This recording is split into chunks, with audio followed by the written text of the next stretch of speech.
ende hamauliateon.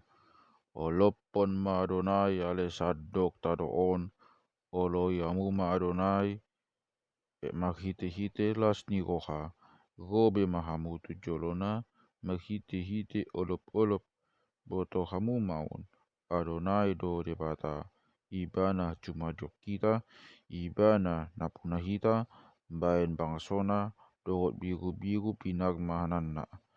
Dohot biru-biru pinag mahanna.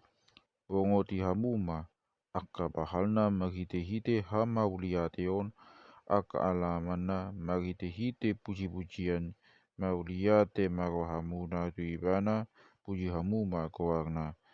Ai paringkan basa do Adonai, ro disa leleng ni lelengna, ro disa leleng ni lelengna do asine rohana, cala maksudut-sudut do hasitonganna.